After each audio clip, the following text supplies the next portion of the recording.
So this week's topic is food waste.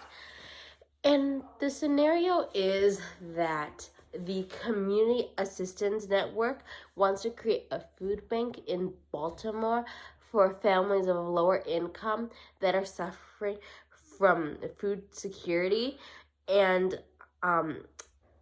don't have enough money to have adequate nutrients.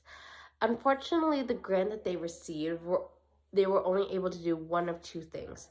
So the first option would be to build a medium-sized food warehouse to store more food, or to focus on better distribution system for food they can currently store.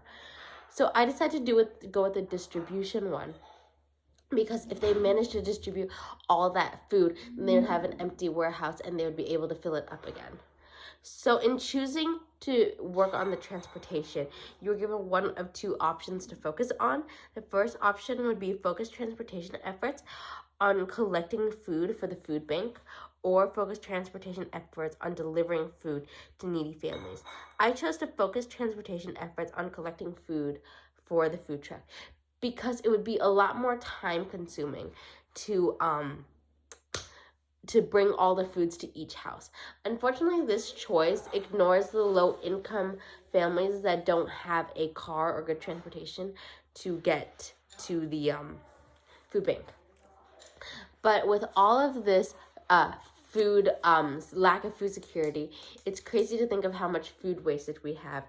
In 12.6, page 360, we learned that that 60% of food wastage occurs because we buy things that we end up not eating and we end up throwing out.